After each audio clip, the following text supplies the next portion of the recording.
ನಿಮ್ಮ ಆತ್ಮಗಳನ್ನು ದೇವರ ಮಕ್ಕಳಾಗುವಂತೆ ವಾಕ್ಯದಲ್ಲಿ ಬಲಪಡಿಸುವ ಅನುದಿನದ ಧ್ಯಾನ ಜೂನ್ 20.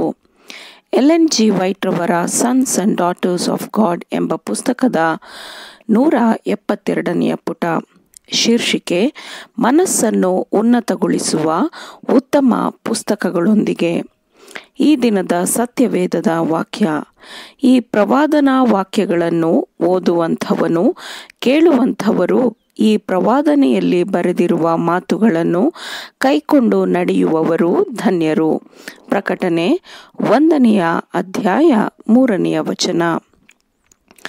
ಸತ್ಯವೇದದೊಂದಿಗೆ ಉಪದೇಶಿಸುವ ಮತ್ತು ಆಸಕ್ತಿದಾಯಕ ಪುಸ್ತಕಗಳನ್ನು ಓದುವ ಅಭ್ಯಾಸವನ್ನು ಕುಟುಂಬದಲ್ಲಿ ನಾವು ಮಾಡಿದೆವು.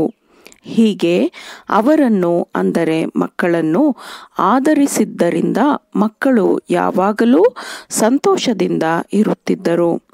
ಮಕ್ಕಳು ತಮ್ಮ ಯುವಕ ಸಂಗಡಿಗರೊಂದಿಗೆ ಬೀದಿಗಿಳಿಯುವ ಪ್ರಕ್ಷುಬ್ಧ ಬಯಕೆಯನ್ನು ಹೀಗೆ ನಾವು ನಿಲ್ಲಿಸಿದ್ದೇವೆ. ಅದೇ ಸಮಯದಲ್ಲಿ ಅವರಲ್ಲಿ ನಂಬಿಕೆಯಲ್ಲಿ ಬೇರೂರಬಲ್ಲ ಓದುವ ಅಭಿರುಚಿಯನ್ನು ಬೆಳೆಸಿದ್ದೇವೆ. ಪ್ರವಾದನಾ ಆತ್ಮ, ಅಂದರೆ ಸ್ಪಿರಿಟ್ ಆಫ್ ಪ್ರಾಫೆಸಿ ಎಂಬ 4 ಸಂಪುಟದ ಗ್ರಂಥವು ಪ್ರತಿಯೊಂದು ಕುಟುಂಬದಲ್ಲೂ ಇರಬೇಕು ಮತ್ತು ಕುಟುಂಬ ವಲಯದಲ್ಲಿ ಅದನ್ನು ಗಟ್ಟಿಯಾಗಿ ಸ್ಪಷ್ಟವಾಗಿ ಓದಬೇಕು. ಈ ಸಂಪುಟಗಳಲ್ಲಿನ ಸಾಕ್ಷಿಗಳು ಎಲ್ಲರನ್ನೂ ಒಳಗೊಂಡ ಎಲ್ಲರಿಗೂ, ಅಂದರೆ ಮಕ್ಕಳಿಗೂ ಹೆತ್ತವರಿಗೂ ಅನ್ವಯಿಸುವ ಉಪದೇಶಗಳನ್ನು ಹೊಂದಿರುತ್ತದೆ. ಇವುಗಳನ್ನು ಕುಟುಂಬದಲ್ಲಿ ಗಟ್ಟಿಯಾಗಿ ಸ್ಪಷ್ಟವಾಗಿ ಓದಿದಾಗ ಈ ಸಂಪುಟಗಳಲ್ಲಿರುವ ಉಪದೇಶಗಳು, ಎಚ್ಚರಿಕೆಗಳು ಮತ್ತು ಖಂಡನೆಗಳಿಂದ ಮಕ್ಕಳು ಮತ್ತು ಪೋಷಕರು ಹೆಚ್ಚು ಪ್ರಯೋಜನವನ್ನು ಪಡೆಯುತ್ತಾರೆ. ಸತ್ಯವೇದ ಮತ್ತು ಜ್ಞಾನವನ್ನೂ ಸರಿಯಾದ ತತ್ವಗಳನ್ನು ತಿಳಿಸುವ ಇತರ ಆಸಕ್ತಿಯ ಪುಸ್ತಕಗಳನ್ನು ಓದುವುದಕ್ಕೆ ಸಮಯವನ್ನು ಮೀಸಲಿಡಬೇಕು. ಮನೆಯ ಇತರ ಸದಸ್ಯರು ಬೇರೆ ಉಪಯುಕ್ತವಾದ ಕೆಲಸಗಳನ್ನು ಮಾಡುವಾಗ ಮನೆಯಲ್ಲಿ ಸ್ಪಷ್ಟವಾಗಿ ಗಟ್ಟಿಯಾಗಿ ಓದುವಂತಹವರನ್ನು ಮನೆಯವರು ಆರಿಸಿ ಅವರಿಂದ ಅವುಗಳನ್ನು ಓದಿಸಲಿ. ಹೀಗೆ ಮನೆಯಲ್ಲಿ ಪ್ರತಿ ಸಂಜೆಯನ್ನು ಆಹ್ಲಾದಕರವನ್ನಾಗಿ ಮತ್ತು ಲಾಭದಾಯಕವಾಗಿ ಮಾಡಬಹುದು. ಮಕ್ಕಳು ಸರಿಯಾಗಿ ಓದುವುದು ಹೆಚ್ಚು ಅಗತ್ಯದ ವಿಷಯ. ಅದು ಮನರಂಜನೆ ಮತ್ತು ಸಂತೋಷವನ್ನು ಕೊಡುತ್ತದೆ.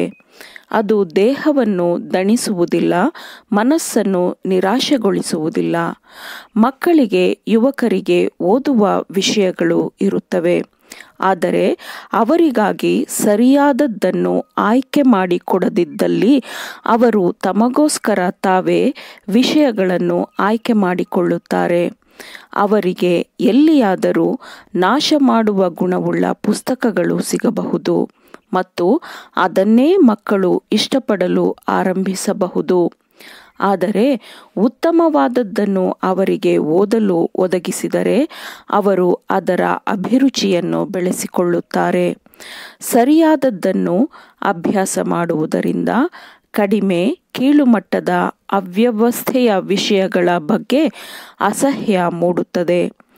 ದೇಹಕ್ಕೆ ಆರೋಗ್ಯಕರವಾದ ಆಹಾರವು ಹೇಗೋ ಹಾಗೆಯೇ ಪರಿಶುದ್ಧವಾದ ಆರೋಗ್ಯಕರ ಪುಸ್ತಕಗಳನ್ನು ಓದುವುದು ಮನಸ್ಸಿಗೆ ಆರೋಗ್ಯ ತರುತ್ತದೆ. ಹೀಗೆ ಸರಿಯಾದ ಅಭ್ಯಾಸಗಳನ್ನು ರೂಪಿಸಿಕೊಂಡು ಸರಿಯಾದ ತತ್ವಗಳ ಮೇಲೆ ಕಾರ್ಯನಿರ್ವಹಿಸಲು ಮತ್ತು ಶೋಧನೆಯನ್ನು ವಿರೋಧಿಸಲು ನೀವು ಬಲಶಾಲಿಗಳಾಗುತ್ತೀರಿ. ಆಮೇನ್. ದೇವರ ವಾಕ್ಯಗಳನ್ನು ಶ್ರದ್ಧೆಯಿಂದ ಆಲಿಸುವವರು, ಪಾಲಿಸುವವರು ಆಗಬೇಕೆಂದು ನಿಮ್ಮನ್ನು ಉತ್ತೇಜಿಸುತ್ತೇನೆ. ಪರಿಶುದ್ಧಾತ್ಮನ ಸಹಾಯದಿಂದ ಆಲಿಸಿದ ನಿಮ್ಮೆಲ್ಲರಿಗೂ ಧನ್ಯವಾದಗಳು. ಮತ್ತೆ ದೈನಂದಿನ ಧ್ಯಾನಕ್ಕಾಗಿ ನಾಳೆ ಸಂಧಿಸೋಣ. ಆಮೇನ್.